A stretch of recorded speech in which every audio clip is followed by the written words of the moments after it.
What changed for you? I don't think you took a shot in the first half and then raised in the second half. So. My teammates, they kept pushing me, kept telling me to be aggressive, kept telling me just to do what I do. And some shots fell for me, and it got me going a little bit, and they kept trying to find me. Kayvon and Ant did a good job of penetrating and making the extra passes to try to give me some shots. They were lucky enough to fall for me, and they helped us get the win. Did you get the sense that they were really trying to deny you to even touch the ball? Because it seemed like you couldn't even get to an open spot on the floor in the first half to try and get the ball in your hands. I feel like I took myself away most of the time. I wasn't, for whatever reason, as mentally engaged as I should have been. And then once they tried to attack me defensively like that, I wasn't prepared to handle it. They tried to focus on denying me the ball, and the rotations and the switches. They were making sure that I was one of the people that they denied. I feel like that was more on myself. I took myself out of the offense. I stood a lot. I didn't move as much as I normally do. I became stagnant and it hurt us offensively. Was there a moment when you kind of realized that was happening and decided to change it? Became more confident? Dave threw a Gatorade at me in the locker room at halftime, so it kind of woke me up a little bit. Dave, why did you do that? I had to stay on him, stay on his back, make sure he don't worry about nothing else but the game, worry about winning. And it seemed like he was a little bit out of this. I was just trying to keep it together, keep him with the team. I just kept staying in this area, even though I had to fight in the stadium. So I had to just keep staying with it. Was the bottle open? Nah, I was ready about to drink it, and for some reason I just threw it down to the ground. He got mad at me because we got some on it. Dave, your energy around the basket, you're getting a lot of offensive rebounds, putbacks, those kind of second chance opportunities. With the guys kind of a little bit out of sync, what did you decide? When did you decide to take it on your shoulders to kind of lead the team back?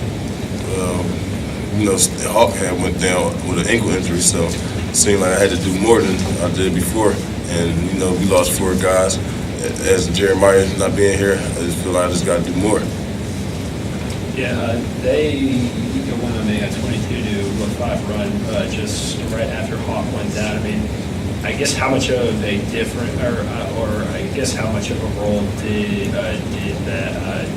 his absence maybe kind of contribute to that run, or was it kind of just something else entirely? Not really, but he's a huge factor in the zone, him being so long and athletic. But I think on my behalf, I kind of let them get easy buckets around the hoop, so close, and I wasn't really trying to foul.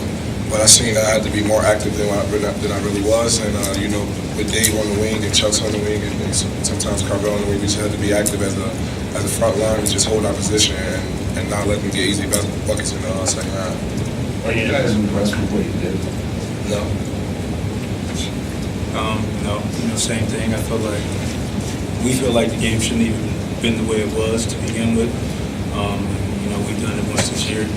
Overcoming adversity is just something that we do. We enjoy doing it, and we're getting pretty good at it. Well, I won't say no to that. I'll say I am, because as you can see, we only got 8 guys, and we lost Hawk, that makes 7, and we just woke up as a team, and we all fought and stuck together. So I feel like we became like a real team that we trying to get our goal in this championship. Lucky, what was your mindset playing a lot of the second half with 4 fouls? I was kind of frustrated.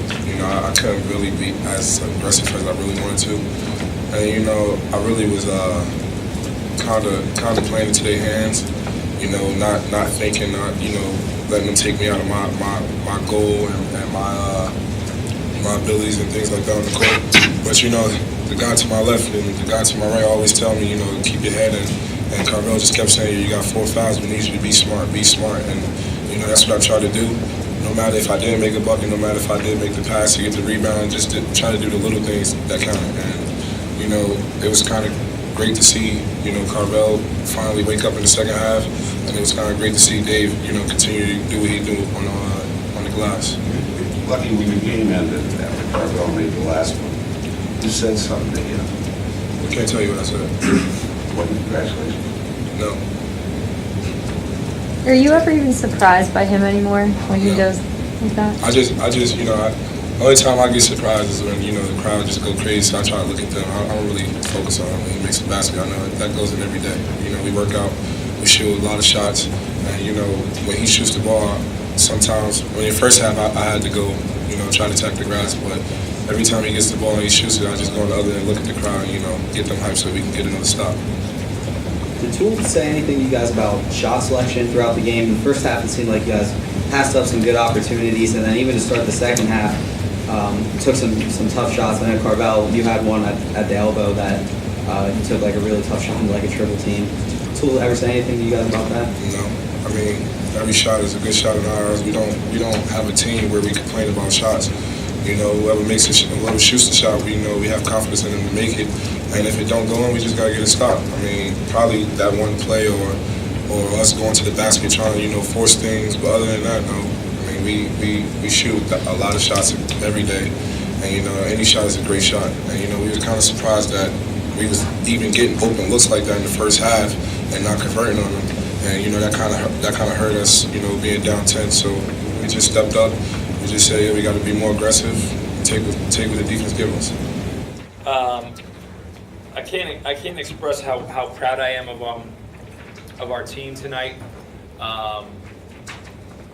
I said this to them in the locker room. I said it on the radio. I wish the coaches could take some kind of credit for something that we did that was like great tactical maneuvers, or calling some great plays, or doing any of that. We were kind of along for the ride, just like everybody else was. And at some point in time, I'm not exactly sure when it was, guys just rallied together and started playing with an energy and an enthusiasm and a togetherness that was fun to watch. And it was an incredible effort, incredible comeback. And like I said, they did it. They did all the heavy lifting. They made all the plays. They got all the stops. And just incredibly proud of the way that they performed tonight. Was there a period in the second half when you thought, holy shit, we might do this, or they might do this? Well, I thought it. I think I thought it longer than they did. We kept trying to tell them, okay, it's a 10-point game. That's 5 possessions. There's 20 minutes to play. Okay, it's 16. If we can start to get some momentum, we can get back in the game. Then all of a sudden it was 8. Okay, that's 4 possessions. We're okay. We can do this. There's a lot of time. We reminded them. Okay, we were down 11 with 5 minutes to go against St. Francis PA. We came back and won. We were up 13 with 4 minutes to go against Central Connecticut. We lost. Okay, so there's a lot of time and a lot of things can happen if we continue to just try and stay together and we continue to try and execute our plan. And then I actually had to calm them down at the 4-minute media because we were down 2 and they're all jacked up, and I said, there's still a lot of time left. There's still a lot of things that we have to be able to accomplish, and we were trying to promote it really, really hard as a coaching staff, but like I said, they're the ones that as soon as they got a couple stops, and I think saw the ball go in a couple times. Dave Apollon with some incredible effort plays, to kind of keep us around and keep us involved. They really started to feel it, and like I said, it was fun to be a part of. Just to give it all they've kind of been through and gone through this past month here. I mean, something like this comeback in the second half. Does that even surprise you? You all just kind of given what they've shown this season. I wouldn't say it surprises me. I really wouldn't. There's some great character in that locker room. There's a lot of heart in that locker room, and that's why I think in the first half I was a little bit disappointed. I didn't think we had the right urgency or energy, and that surprised me because that's not something that we've seen from this group for about a month. And so, whatever they talked about at halftime and we're able to figure out, I'm glad that they did, but it doesn't surprise me at all.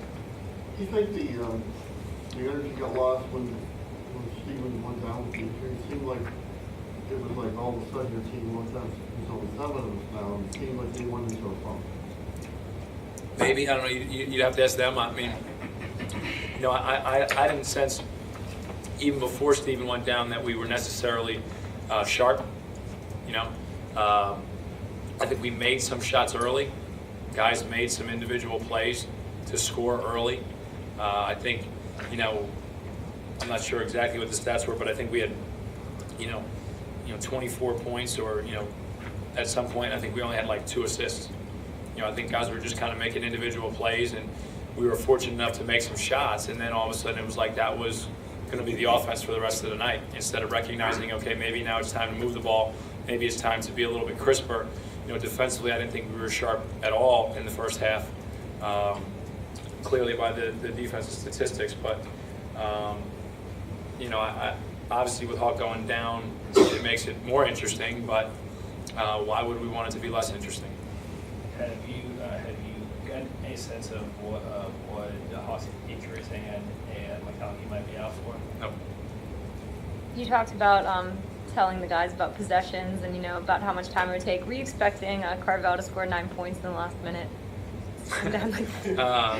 No, but again, it doesn't surprise me. I mean, we've seen him go on some tears. I mean, what he did tonight I thought was absolutely incredible in the second half from an offensive standpoint. And I told him in the locker room I thought what he did in the second half from a defensive standpoint was incredible. In the first half, you know, our guards up top, they weren't very active. They were getting screened. Brickman was having his way. He had 7 assists in the first half. He only had 1 in the second. And I think I attribute a lot of that to their activity up top. They took it upon themselves that they weren't going to allow him to get into the lane, or they weren't going to just give up on a screen. Carvel didn't get screened 1 time in the second half. He got over every screen. He fought through every single situation. It was terrific. You know, that's the kind of thing that seniors do. That's the kind of things that our players of Carvel's character are capable of doing, you know, when they get the opportunity. From your vantage point, what did you see him do differently to become more effective offensively in the second half? I thought he was stagnant in the first half. You know, I didn't think he was moving a whole lot. Obviously, as we've seen, people are going to try and take him away and not let him get catches and not let him be comfortable. And you know that should be something that we know going in. He's done a great job in a lot of games of not even allowing that to affect him and continuing to move and create space and get into the lane. And at the start of the second half, he did that. You know, he started to attack. You know, obviously he got the charge in the first play of the second half, but I'd rather have him going in and being aggressive, and then we can say, hey, jump stop and be on balance, versus, you know, kind of standing and being stagnant. So I just thought his movement was great. You know, I thought he had an aggressiveness and a focus to him where he wasn't going to let his team lose, and that's exactly what he did on the offensive end. Can you expound a little bit on Antoine's effort on the glass? Was incredible. You know, I really, this is probably about the 3rd time now Dave's done something like this. Second half of St. Francis, PA, he had some huge energy, rebound, putback plays that gave us some life. I thought his rebounding was the start of our believing that we could come back and win the game. I really do. I think it was at a point where we were down 16. You know, we were missing some shots. He gave us a couple offensive rebound putbacks that all of a sudden allowed us to hang around and gave us hope. You know, if 16 goes to 20, not sure you can make that comeback. But those individual rebounds and those individual efforts, I think, showed guys that if we can work and we can stay together, maybe we can do this. They switched from a man to zone fairly early in the first half, I thought. Mm-hmm. But hardly scored after that. Yeah, because when you stand, the zones make you stand, and so when you stand, you don't score. Even in the second half, we weren't crisp offensively against their zone, but we were moving the ball. We were attacking. We were getting in the gap. We were trying to get the defense behind. In the first half, it was like everybody that caught it just stared at the guy guarding them and said, okay, let me see if I can drive by him. Let me see if I can shoot it. Instead of guys, you know, moving the ball, cutting, having some pace to offense. And sometimes that's what zone does to you, and sometimes you do that to yourself, and I think it was a combination of both. Coach, you talked after games before about not being able to take away everything. Obviously, you know, going into the second half, you know, what was your main focus that you were looking to, you know, limit them offensively? Well, we took away nothing in the first half, so I would have liked to take away something. You know, I thought we did a good job defending the 3 in the second half, and I thought Aaron Tate did a spectacular job defending the post. I mean, he had 3 or 4 plays where he just, walled up, stayed strong, and made guys miss, which was key. Because again, if they are able to finish a couple of those, now it's a different game.